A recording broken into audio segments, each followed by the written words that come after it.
Have you ever felt like destiny whispered in your ear, asking you to do something completely illogical?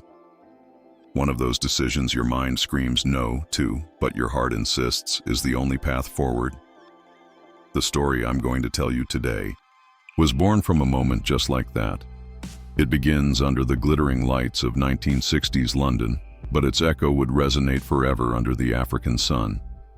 This is the true story of the lion bought in the world's most luxurious department store, and the unbelievable destiny that no one could have predicted. It's a journey that challenges everything we think we know about friendship, loyalty, and the invisible bonds that connect souls, regardless of species.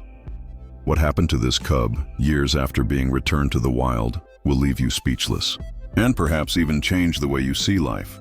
We think we choose our animals, our friends, but sometimes they choose us, don't they? They appear to teach us lessons we didn't even know we needed to learn. For John Rendall and Berg, two young adventurers, that lesson came in the form of a small ball of fur with sharp claws and a gaze that seemed to carry all the wisdom of the savannah. They just never imagined that in trying to save a helpless cub, they would be the ones saved from an ordinary life. But how did this extraordinary adventure begin? How did a lion cub end up in the pulsating heart of London, and what was the spark that ignited this flame of unconditional love?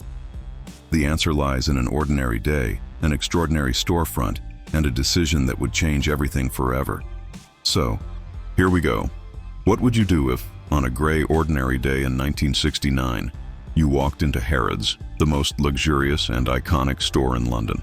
Picture the scene, the scent of expensive leather and imported perfumes hanging in the air, the muffled sound of shoes on polished marble. And suddenly, in the midst of it all, in a small cage, you came face to face with a pair of amber eyes staring back at you. Eyes that didn't belong there. That's exactly what happened to two young Australians, John Rendall and Berg. They weren't looking for anything in particular, maybe just escaping the fine drizzle outside. But in that instant, the world stopped. Who hasn't felt that? That instant connection with an animal. That feeling that you have to do something, that it shouldn't be there. It's almost a calling, isn't it? Inside the cage was a lion cub, about 35 pounds of pure cuteness and confusion. And here's a little-known fact. Lion cubs, like that little Christian the lion, are born with dark spots, almost like a leopard's, called rosettes. It's nature's perfect camouflage to protect them in their infancy.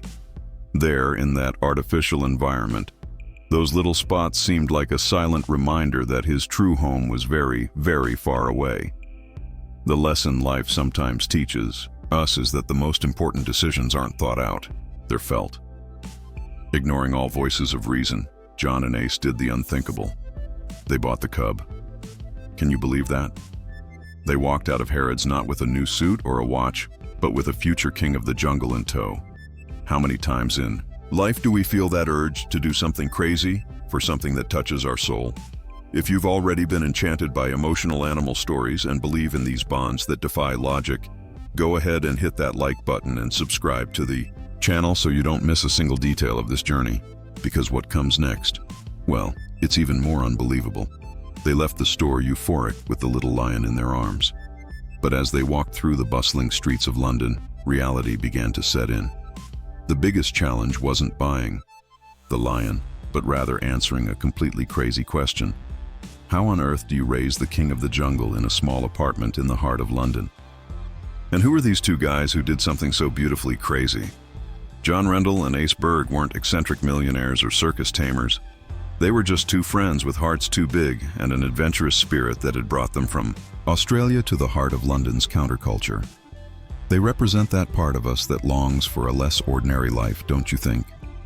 That first day, on the floor of their small apartment, it finally hit them. There was a lion in their living room. Just imagine the rough sound of his small tongue, like sandpaper, on their hands as he licked them for the first time. It was there, in that gesture, that fear gave way to an overwhelming feeling of tenderness. Have you ever felt that when meeting someone, person or pet, and thought, I know you from somewhere? It felt like a sign from the universe, a piece of their life's puzzle they didn't even know was missing. They began to notice the details that made Christian, well, Christian. And here's a surprising fact about these magnificent felines. Did you know that a lion's whisker pattern is unique, like a human fingerprint? No two are alike in the world. For John and Ace, those little dots on Christian's face weren't just a detail. They were the signature of the unique soul that had suddenly entered their lives. And that's the secret to incredible bonds, isn't it? It's not in the grand gestures, but in paying attention to the little details that make each being unique. It's the way your dog tilts his head, your cat's habit of needing a blanket. It's these little things that build real love, unconditional love. They didn't know it yet, but this impulsive decision would kickstart one of the most incredible stories of human-animal friendship ever documented. A friendship that would be tested by time, by distance, and by nature itself. Could a bond forged on the carpet of a London apartment survive the wild call of Africa? But before they worried about the jungle, they had a much more immediate and, let's say, domestic problem. How exactly do you teach a lion not to use the sofa as his personal scratching post? So, how do you teach a lion not to use the sofa as a scratching post? The short answer? You don't. You just accept that your home will never be the same and be thankful he hasn't decided to sharpen his claws on your leg. John and Ace's life turned into a delightful mess. Imagine waking up in the morning and the first sound you hear isn't the alarm clock, but the click, click, click of a lion's claws on the wooden floor, a sound that quickly became the official soundtrack of their home. 3. Routine was madness. Christian had endless energy. He loved playing hide-and-seek behind the curtains and had a special passion for untying his human's shoelaces with surprising gentleness. The funniest part was the sounds he made. We think of a lion's roar, and for good reason. A surprising fact is that an adult lion's roar can be heard from up to 5 miles or 8 kilometers away. But little Christian the lion, he didn't roar, he tried. What came out was a high-pitched, almost giant hoarse meow, especially when he was hungry. It's amazing how what seems absurd can become our normal and bring us immense happiness, isn't it? Anyone who's had a puppy at home knows the energy, the destruction, and the unconditional love that come in the package. Now, multiply that by, well, the size of a lion. The lesson here is that love doesn't follow rules. It forces us to adapt, to find creative solutions, and to laugh at the mess. It's a reminder not to take life so seriously and to embrace the chaos when it's filled with affection. It didn't take long for the lion raised in London to become an urban legend. John and Ace would take him for rides in the back of a convertible Bentley. Can you believe that? People would stop, rub their eyes, thinking it was a mirage. The King's Road lion became a legend, but behind the joy and the fame, a concern began to grow in their hearts. As fast as Christian himself. He needed more. He needed to run, to stretch his legs, to feel the earth beneath his paws. And an apartment, no matter how full of love, was becoming a gilded cage. The question that kept them up at night was, where, in the middle of one of the largest and busiest cities in the world, could a lion play safely and be a little more of a lion? The solution to Christian's space problem came from a place as unlikely as their story itself. It wasn't a park or a zoo. It was the cemetery of a local church, whose rector, with an open mind and a generous heart, allowed them to use the grounds as the lion's private playground. Can you imagine the scene? The scent of damp grass and wet earth after a light rain, the respectful silence of the place, broken by the pure, infectious joy of a lion at play. It was there, running free among the ancient, moss-covered headstones, that the true nature of their relationship was revealed. And here's a fact that helps us understand the soul of a lion. They are, of all the great cats, the most social. They don't live alone, they need a pride, where each member has their role and connection. For Christian, John Rendall and Ace Berg weren't his owners. They were his pride, his small, weird, and wonderful London pride. And it was at that point that it became clear to everyone, Christian wasn't a pet, he was a brother. After all, what defines a family? Is it the blood that runs in our veins? Or is it the daily choice to belong to one another, to protect, to play together, and to love without asking for anything in return? They would roll on the grass, play with a ball, a soccer ball that poor thing, wouldn't last more than 5 minutes in his paws and communicate in a language only they understood. Who hasn't felt that an animal understands our soul in a way that words can't even touch?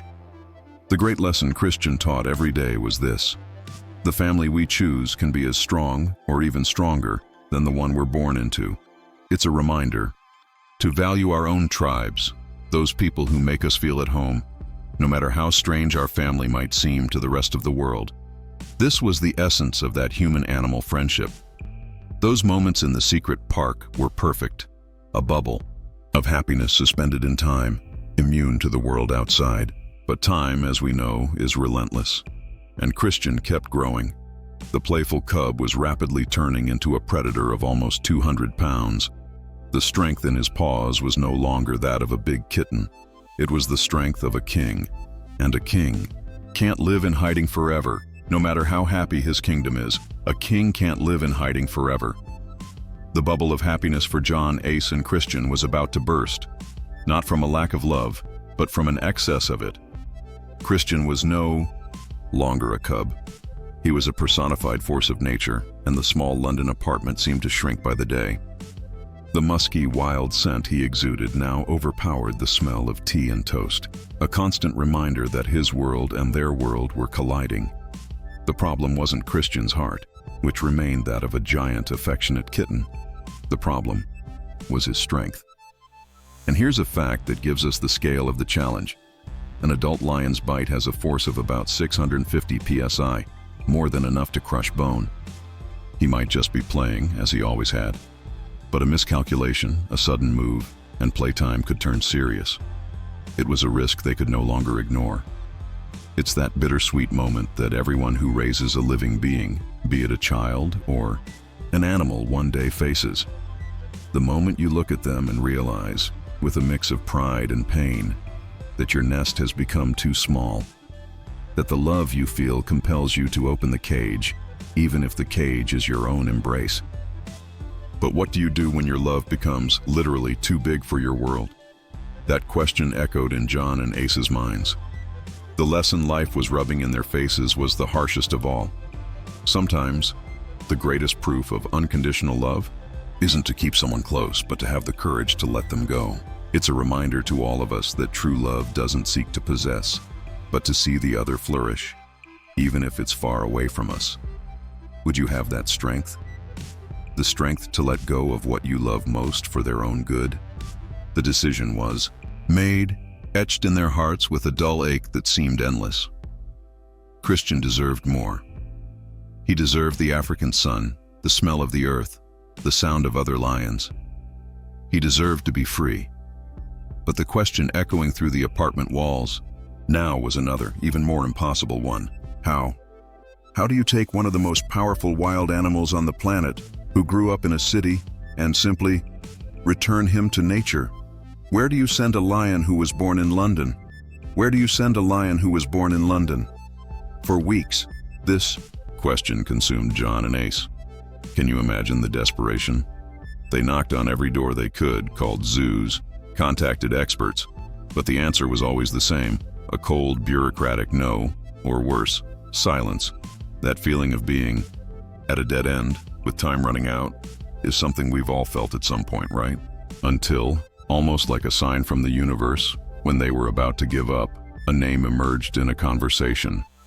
A name that was a legend, a whisper of hope that smelled of red earth and freedom. A man whose skin was marked by the Kenyan sun and whose eyes understood the silent language of the savannah. The name was George Adamson. For those who don't know, George Adamson wasn't just a conservation expert. He was the man behind the famous story of Born Free, the man who successfully reintroduced the lioness Elsa to the wild. He was, literally, the only person on the planet with the experience and courage to attempt the impossible once more. Isn't it incredible how, at the moment of greatest need, the right person seems to cross our path to show us the light, and they needed the best? Because here's a fact that makes this story even more tense. Reintroducing a human-habituated lion to the wild is one of the most dangerous and least successful tasks there is. Many don't learn to hunt, are killed by other lions, or worse, return. to seek food from humans, which usually ends badly. The chance of Christians surviving alone was almost zero. The great lesson here is about the strength of humility. It's about recognizing that no matter how great our love, there are mountains we cannot climb alone. It takes courage to say, "I need help." And they had it. They contacted George, told him Christian's true story, and against all odds, he accepted the challenge. Suddenly, the darkness gave way to a plan. A complex, expensive, and risky plan, but it was a plan. There was a way. Now, they faced the next stage, perhaps the most excruciating of all, organizing the long, complicated journey to Africa and preparing themselves for the moment they would have to say the first of many goodbyes. And so, the journey began. Try for a second to visualize the surreal scene, shipping a lion to another continent. The logistics were a nightmare, a mountain of bureaucracy, permits, and costs. But the strangest part was the journey itself. Imagine the constant hum of the cargo plane, a cold, metallic vibration that contrasted with the calm breathing of Christian, who traveled sedated, completely oblivious to his own destiny. He slept, while his best friends took him far away, forever. The arrival in Kenya was a reality shock. The thick, humid heat that embraces you as you step off the plane, the smell of earth, dust, and vegetation he had never experienced before. It was the scent of his heritage, of his blood, but for a lion who grew up on an apartment carpet, it was an alien world. John and Ace looked at the vast landscape and, for the first time, perhaps felt the true scale of the crazy thing they had done. And then the moment came. The moment to say goodbye to George Adamson, who would take him to the rehabilitation area. How do you do that? How do you say goodbye to a member of your family, knowing you're leaving him in a dangerous place and that you might never see him again?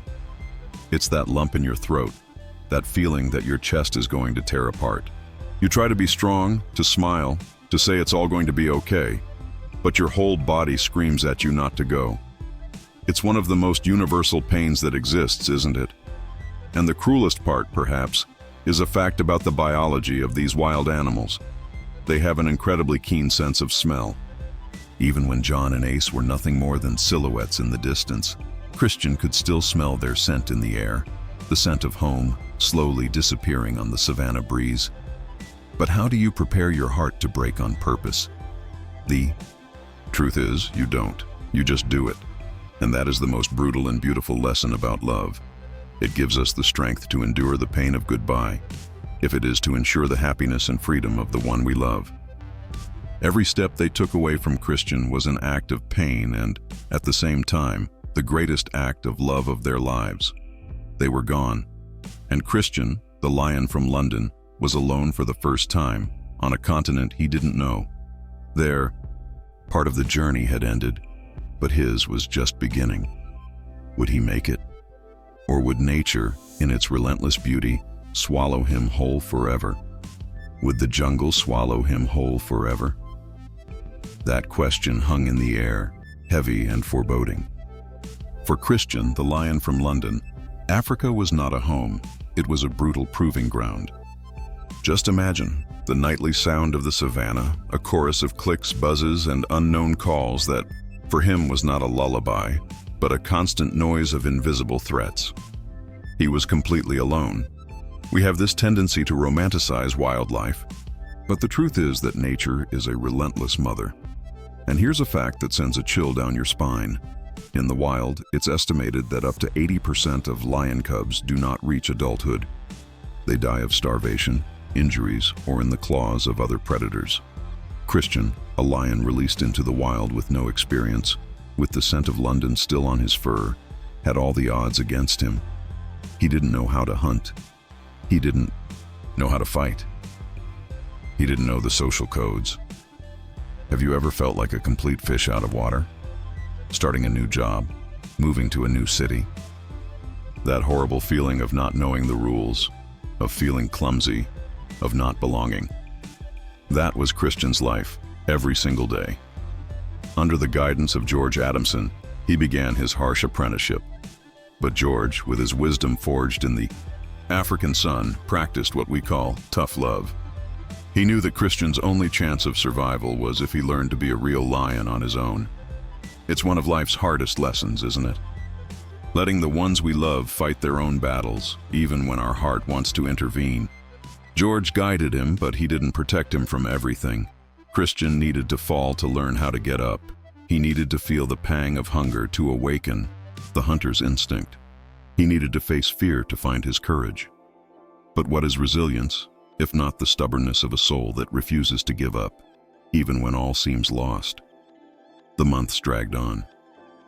Back in London, silence was the worst torture for John and Ace. The news from George was vague, full of maybes and "we're trying." There were reports that Christian had formed a hesitant friendship with another rehabilitated lion, but there were also weeks of absolute silence where no one saw him.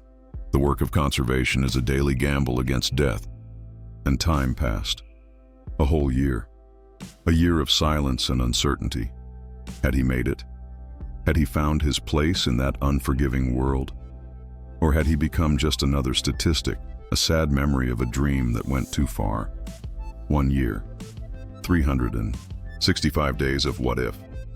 Back in London, John and Ace's life was a constant echo of Christian's absence. The smell of rain on the asphalt, so typical of the city, only made them miss the warm Kenyan sun more. You know that feeling of having an open chapter in your life? That question that hammers in your head and won't let you sleep peacefully. That's what they felt. You reach a point where the uncertainty hurts more than the worst truth. They had to go. They had to know. It wasn't a matter of logic. It was a need of the soul. And so, in 1971, they made the decision. They bought the tickets. They were going back. But their hope was met with a dose of cold reality, a stern warning from the only man who knew the truth about the new Christian. George Adamson was brutally honest on the phone. His voice, usually calm, had a grave tone. "Don't come," he said.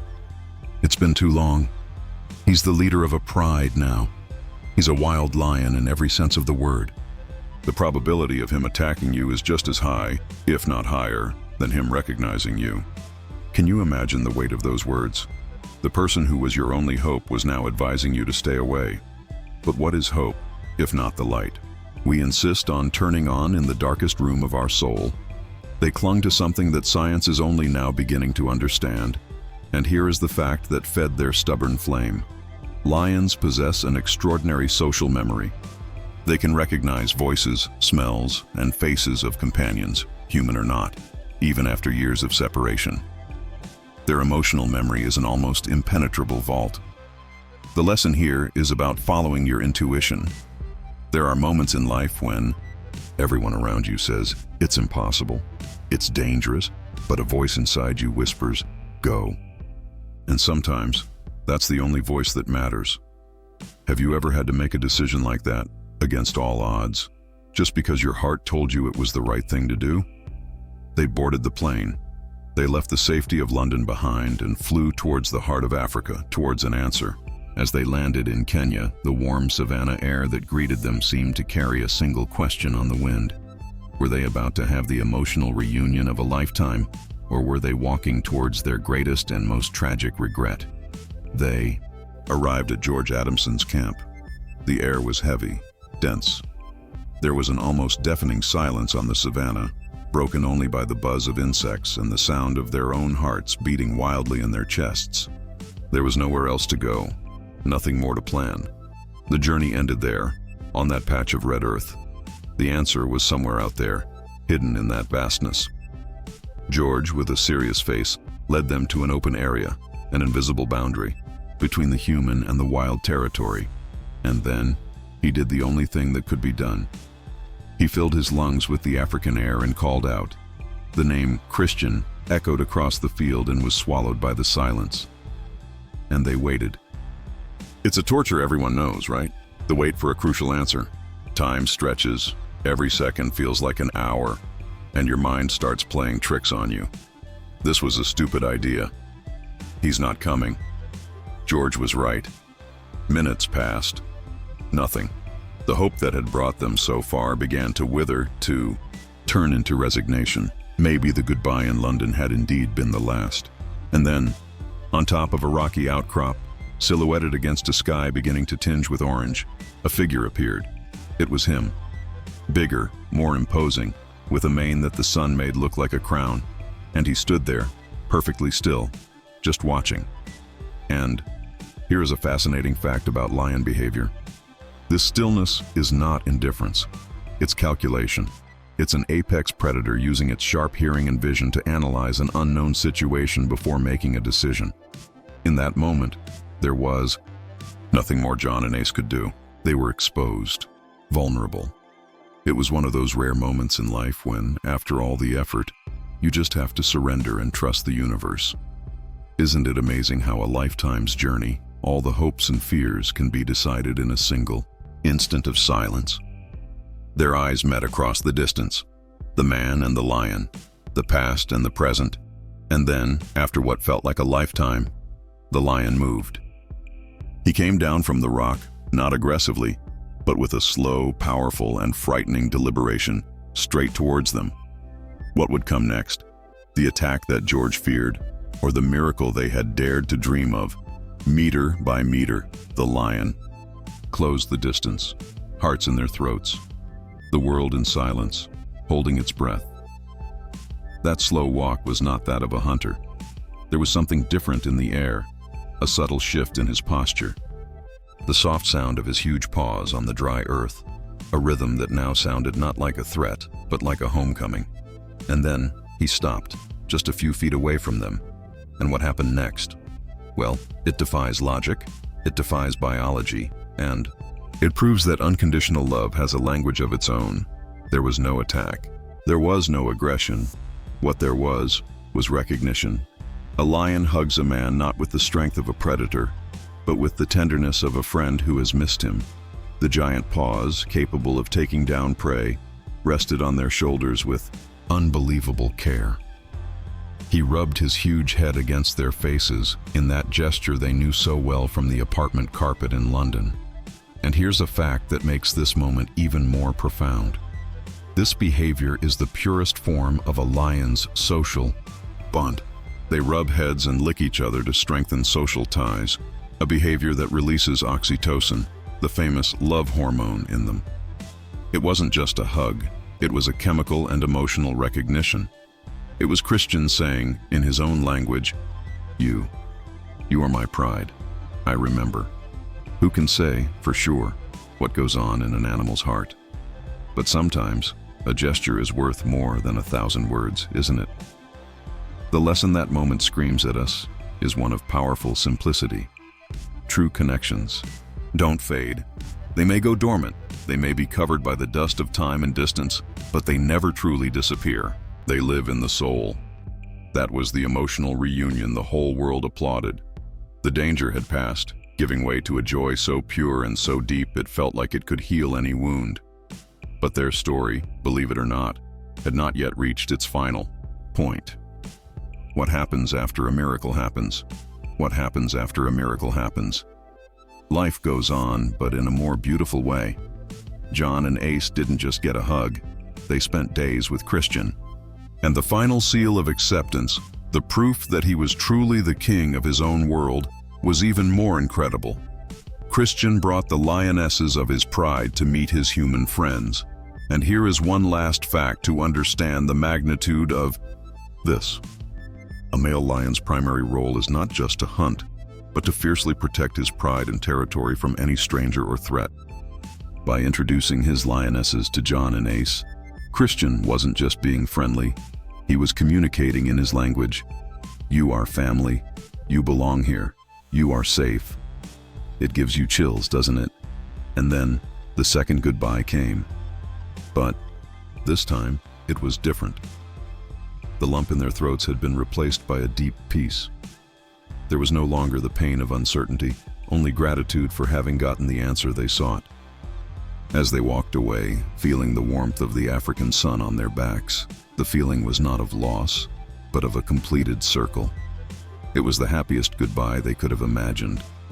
They never saw him again. And that, as sad as it may seem, at first glance, is the most beautiful and triumphant part of this entire inspiring story. The goal was never to have him back in London. The goal was this: to see him exactly as he was now, free, wild, complete.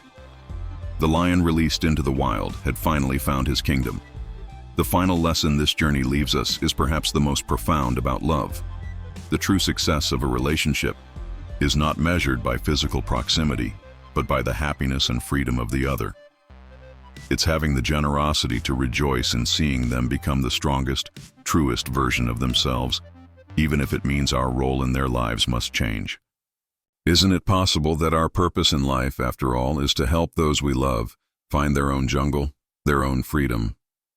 The story of Christian the Lion is a powerful testament that compassion and love can, in fact, build bridges between worlds that seemed impossible to connect.